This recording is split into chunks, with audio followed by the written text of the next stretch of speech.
Hey guys, Crewman here. And it's been 11 months to the day since I set up the first of 3 KS0s that I got in quick succession. I took a gamble on them and they paid off handsomely. Far and away the most profitable pieces of hardware I have bought since the ETH merge. Fast forward to now, this KS0 has just arrived at my door. So thank you so much to my newest sponsor, Crypto Miner Bros, for sending me this review unit. And what do I think about it so far? Well, stay tuned for the rest of this video to find out. This video is brought to you by Crypto Miner Bros, your one-stop shop for all your ASIC mining needs. They have competitively priced ASICs and their prices are all in shipped to your door, so no hidden fees. They also have live support via their website and WhatsApp. And please don't forget to use Crewman for an extra $70 off of your order. This is my first sponsored ASIC review, and I want to thank Crypto Mining Bros so much for making this happen. Now don't you guys worry, this isn't me going all in on ASICs. I'm still primarily a GPU miner, but I do think small at-home ASICs that don't break the bank are a good alternative to diversifying your farm. So remember that this is a sponsored review, and while it is a sponsored review, I am going to do my best to be as unbiased as possible. Alright, so let's unbox it and see what they give us. So here is the KS0, and I want to take out the power supply first. So this one does come with a power supply. It looks like it's just your standard run-of-the-mill power supply. It looks like it works on 120 to 240 volt, which is good. This is a 120 watt power supply. So if an overclock ever comes out for this, you will not be able to use this. But if you're going to use it at stock, it'll be just fine. So let's take out the machine itself. Here it is, the Ice River KS0 ULTRA. It looks basically exactly the same as your normal Ice River KS0. It does show, it does have a caution sign, which is kind of cool, but otherwise it looks the same. Let me go ahead and compare this to the standard KS0s in my garage. Could you spot the difference if it didn't have a KS0 ULTRA on it? I don't know. They're basically the same.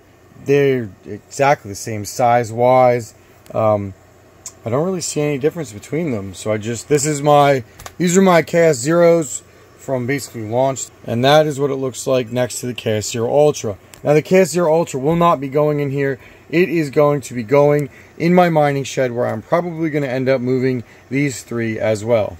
So as I already stated, I will not be using this power supply. Instead, Tech Hustler sent me one of Veteran Miner's barrel plugs a while ago, and I will be pairing it with this HP server power supply to power this, as I plan on using a barrel plug like setup for the rest of my KS0s if this works out well. So we're going to use this one here, and I checked with Veteran Miner and these will work just fine with the KS0 ULTRAs. So without further ado, let's go ahead and get this set up in my mining shed. Okay, so here you can see the KS0 ULTRA set up in my mining shed with the Veteran Miner barrel plug and plugged into an HP server PSU. Now it actually took more time to figure out where in my shed I wanted to put this and what circuit I wanted to power it with, rather than actually getting the whole thing set up itself. Now the only thing I am unsure of is if I'm going to need to add a fan to it, or if the passive cooling from my shed will be enough, as the KS0s in my garage all have a box fan on them. So we're going to try that now. So I have not watched any videos on the KS0 ULTRA because I wanted my initial thoughts and review to be as unbiased as possible. But man, I did not realize these things got that hot without fans. This thing was getting up to about 80 degrees and it was literally burning my hand when I was trying to touch it. So I thought if I put it on its side, that maybe that will help improve the cooling a little bit. So we're going to try that. Putting it on its side yielded a little success at first, but once the temperatures in the shed started shooting up, as it's pretty hot here in Crootland today, the temperature shot right back up to the 80s, and I knew that I was going to have to use some kind of active cooling solution. So luckily, I still have a lot of my old server power supply parts and plugs and fan adapters and etc. Never throw out parts if you don't need to, because you never know when they'll be useful again. So I found one of the Noctuas that I use for testing random parts, and that actually powered or cooled my original KS0 many moons ago, and I just popped it on top of the KS0 and plugged it into the server power supply, as you can see here. So I let it go for about 3 hours, as I figured I don't think I can work this thing in 3 hours. So to my pleasant surprise, with it being about 85 degrees outside and quite hot in the shed, it's about 92 to 93 degrees in the shed, the KS0 ULTRA is running at a solid 63 degrees on the hot side and about 45 degrees Celsius on the cool side. So I'm pretty happy with this. Now I will keep monitoring it, and I could just toss another fan on top if I have to, but obviously that uses more power. So if I can get away with the one fan, I will. But so far, so good. Alright, so here are the temperatures. They were in the 80s when I didn't have a fan, and then you can see the 30-minute hash rate right there. And the fan speed says abnormal. I'm not sure what that means, honestly, but you can see right here the gigahash, the 30-minute gigahash, and then you can see the miner uptime right here. Alright guys, now that you've seen me unbox the KS0 ULTRA, and now that you've seen me deploy it, and you saw me figure out that you basically need active cooling on the KS0 ULTRA or you're going to burn this thing up, I want to show you what everybody probably wants to hear and what everybody's most concerned about.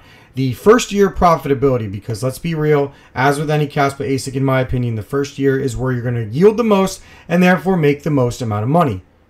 So as with any review unit that is sent to somebody and the inherent bias that comes with that, I am going to try to present how I calculated the first year of profitability by the numbers, and I'm going to try to be as simple as I can and as transparent as I can so you can see my calculations and let me know whether you agree with me or you don't. So let's quickly get to it. So the first thing I did was I used hashrate.no to go over the network growth from the last 12 months, most specifically from December of last year till this current month, July. While I got the entire year, and you can see the crazy growth in the last year, we went from 1.1 petahash to 361 petahash. I'm trying to only focus on the numbers from December to July because I think the August through November numbers are kind of a one-off, as we had unprecedented network growth with the launch of the first few waves of KASPA ASICs. This column, so at the edge of the screen right here, you can see that I have from July of 2023 to December of 2023, and then I have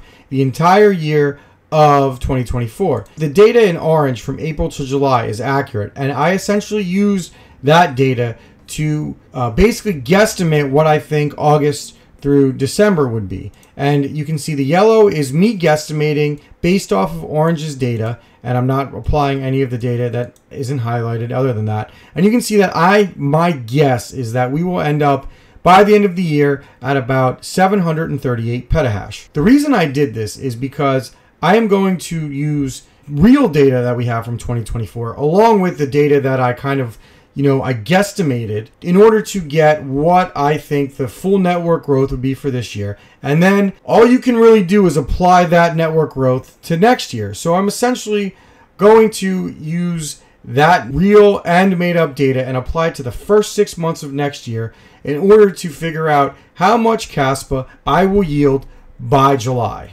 Okay, so using this number right here as a starting data point with the amount of KASPA I will yield in July. And basically I got that number by going to mining pool stats and typing in the hash rate and applying it down below. Now you can already see that the number is slightly off from yesterday, which is when I did my data, which is kind of crazy. The only way that I figured I could do this, because the network is going to change daily and I would lose my mind, is essentially the starting point of every month I will get the amount of KASPA that I will yield per day, and I will times it by 30 and we'll use that data, which a very inaccurate way of doing this, but again, I don't know how else to do it. And then essentially what I'm going to do is the percent increase that you see on the network. So if it's like 117%, for example, then you basically take the month of July's and then you times that by 0.83%, and you'll get 83% of July's yield in August. So that's what I did.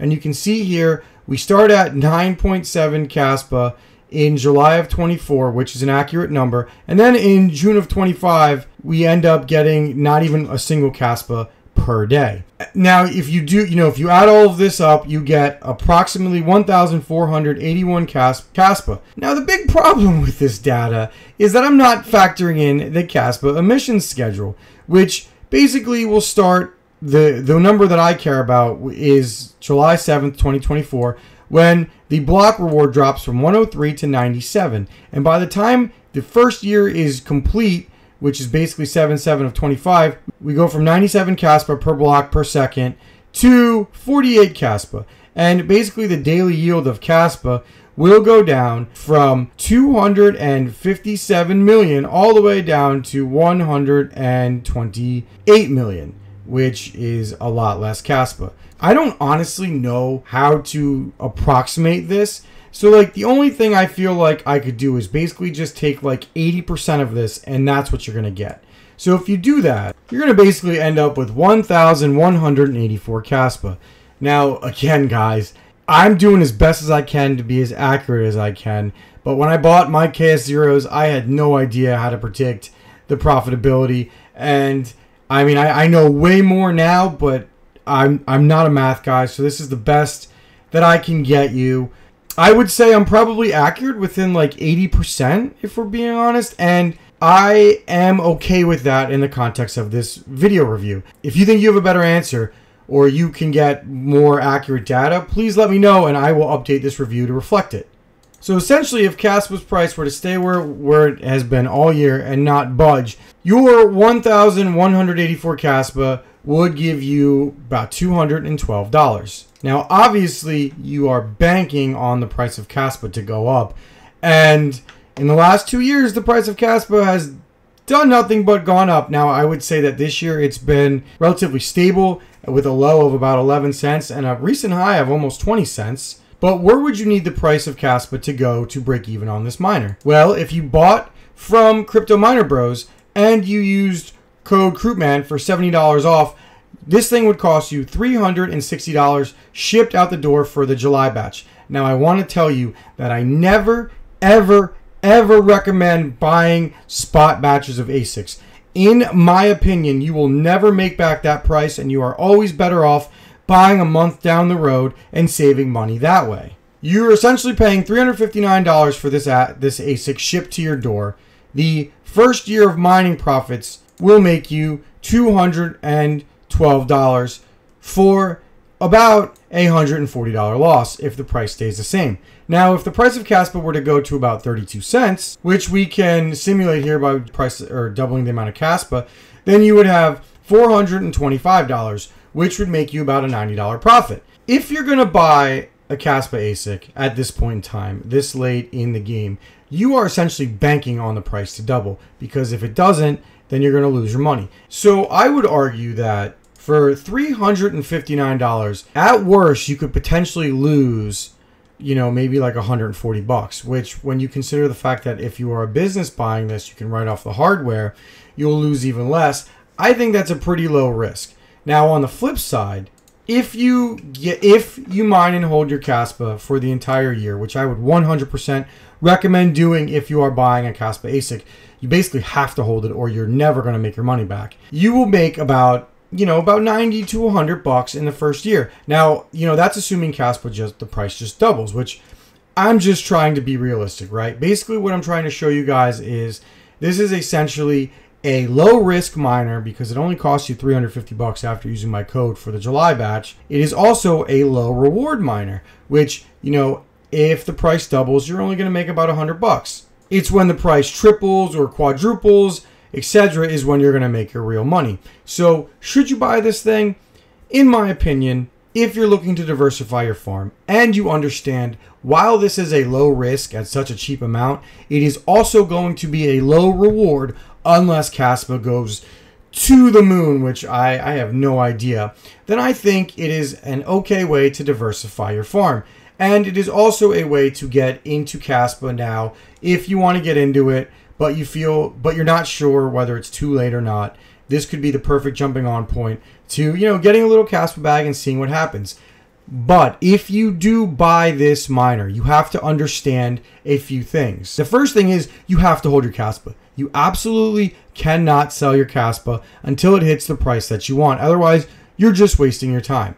Secondly, like I said already, you have to have a little bit of a risk tolerance. Not quite as much as other ASICs, and that's probably why I would recommend starting very, very cheap with, a $360 KASPA miner, because it's low risk, it's low reward. You're essentially risking the cost of a 4060 Ti, which I can stomach, and my 4060 Ti's haven't even come close to paying themselves off. But I'm okay with that. I think in that case, in that sense, that it is a croup buy, because I am all about lower risk products, even if the upside is lower.